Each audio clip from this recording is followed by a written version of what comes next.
Welcome back to EdYouWell. Today we're diving into the well to discuss 4 specific things to get into your teacher toolbox so that you can pull them out when having difficult conversations with parents. So let's get going and dive into the well. Welcome to the EdYouWell podcast, a show created for, by, and with teachers. I'm Alex. And I'm Chelsea. Our goal is to share insights and connect with fellow teachers on how to thrive both personally and professionally. Join us as we dive deep into the well of information filled with relatable tips, practical discussions, and ideas that go way beyond the classroom walls. Let's be well and do well together.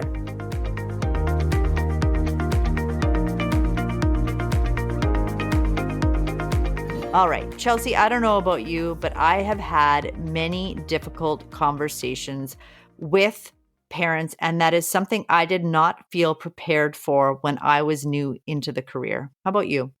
Yes, I have been there as well. And no, I didn't feel prepared, especially when I was new to the career. And sometimes I still don't feel prepared going into these conversations because sometimes they are unexpected, but it is a learning experience. And the more you do it, the better you get at it. So we're going to talk about the tools that you can have in your toolkit to prepare for these conversations that can be tough to have with parents or guardians. So let's dive right in. The first thing we need in our toolkit is one-liners. And by that, we mean short, purposeful phrases that help keep the conversation focused and on track.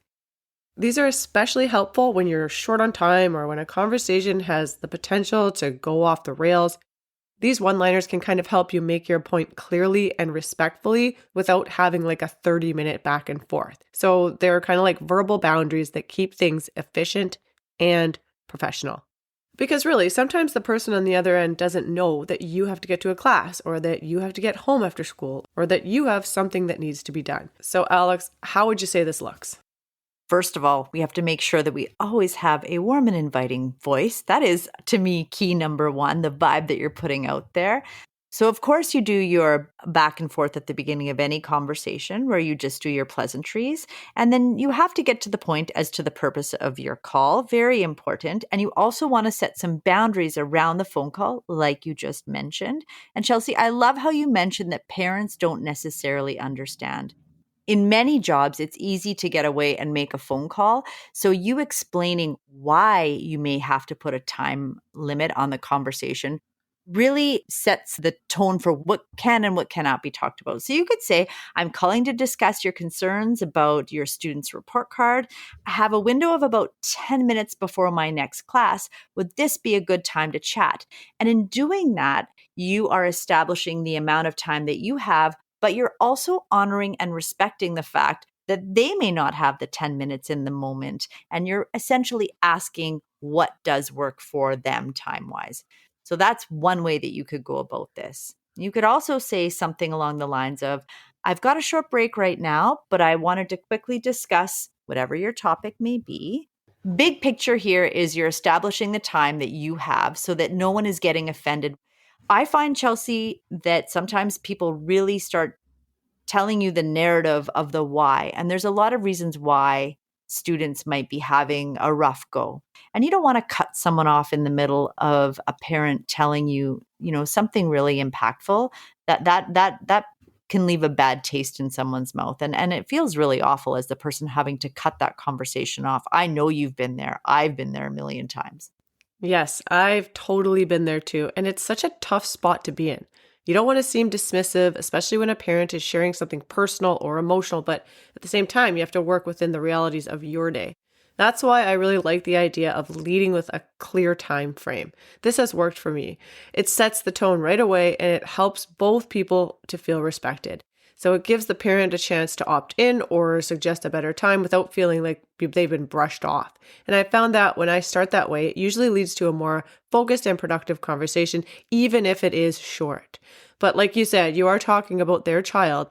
This is important. So we do want to let the parent or guardian know that we care, which we do.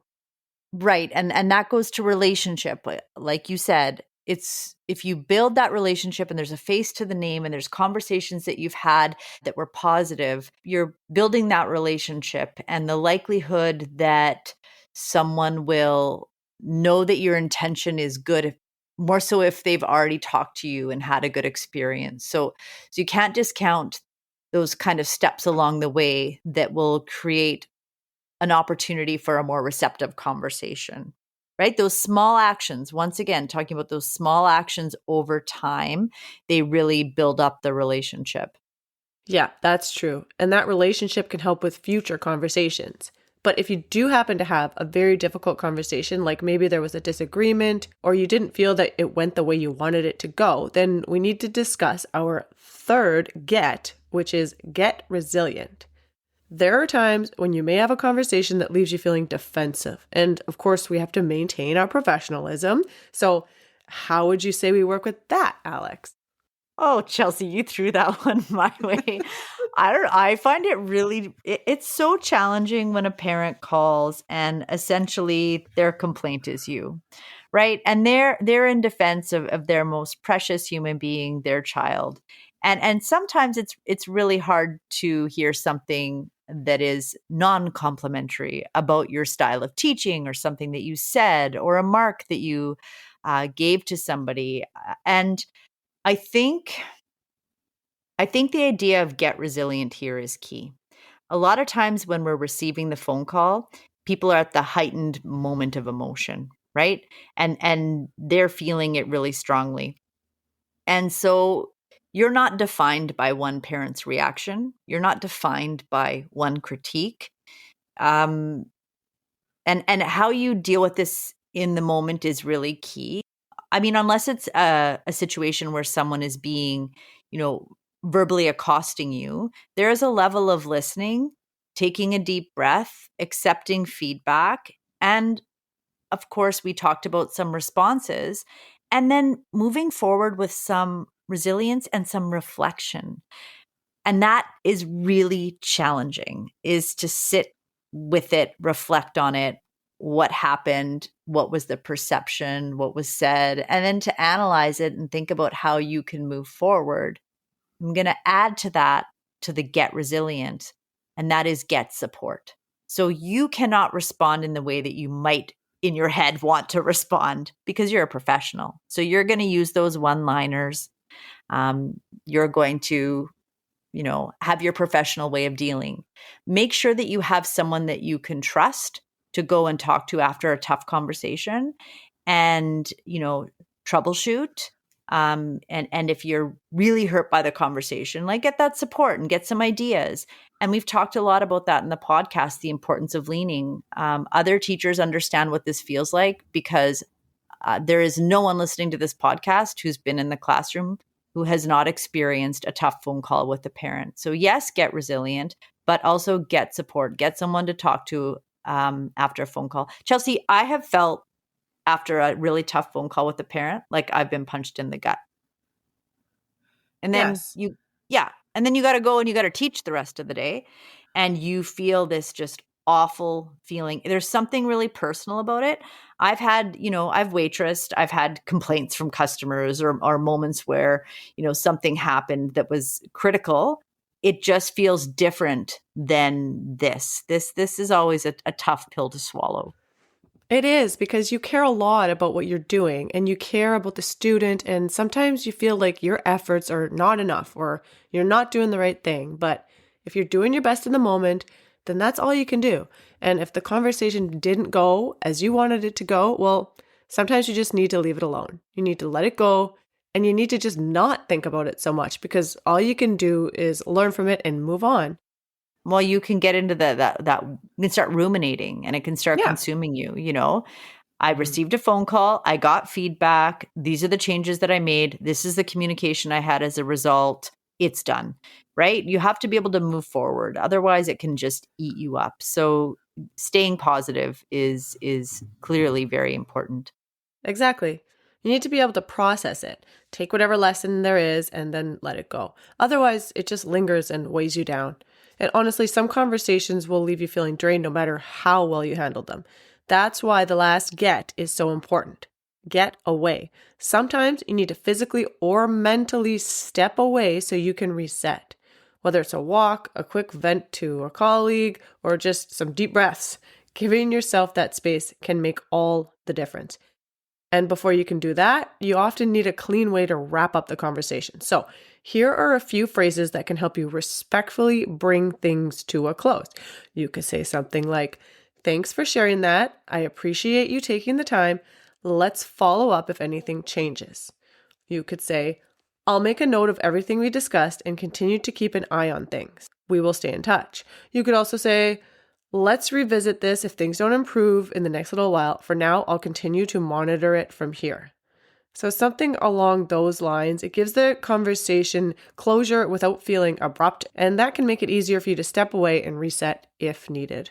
Do you know what I find really helpful for all of these ideas? And I have to throw this out right now, is the idea of writing it down. I don't know about you, but every once in a while, we end up in a situation where a conversation is becoming, it's going off the rails. It happens. It's happened to me. And I've heard a million stories. So having this written down, so if you know that you're going to have a flustered moment, being able to look down and read from a script essentially is incredibly useful. It's a great way to be prepared for anything that can come your way during these conversations. If you're looking for the words, you may not have the ability to maintain your calm, right? So you want to maintain the calm and just be reading. Yeah, a little script to help you would be nice. I like that one. Thanks. So after this conversation, Chelsea, one of my big eye-openers is that within a conversation, you should always have a structure. That structure should be written down for you. You always bring forward a best foot where you're relationship building and being positive. And you also have to be truthful and diplomatic, of course. But really important to have those parameters put in and write down those one-liners so that you have an entry and an exit in a positive way. I'm going to add that there are some boards where we live that have scripts to be read if a conversation does go awry. And it is basically something along the lines of, if this conversation continues in this way, I will have to hang up the phone.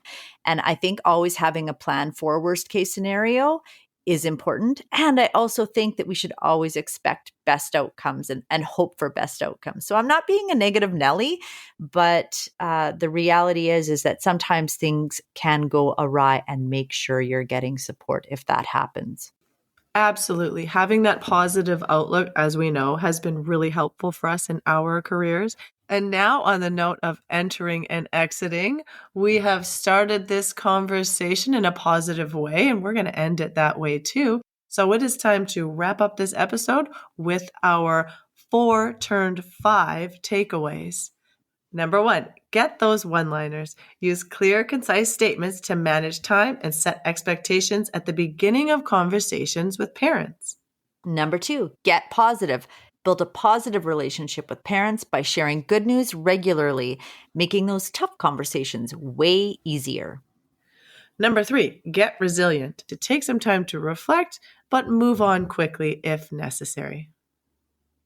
And 4, get away. Have short scripts ready to professionally end calls that have gone off track or have become too challenging. Number 5, get that support. It is important to talk to people who have been in these situations so they can help guide you and support you in your own experiences.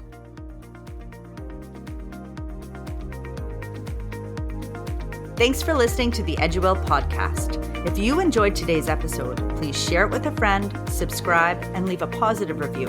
It helps others to find us. Follow us on Instagram and Pinterest to help spread the word. For more inspiration, tips, and book recommendations, just head to the show notes and join the EdYouWell newsletter today. Until next time, be well and do well.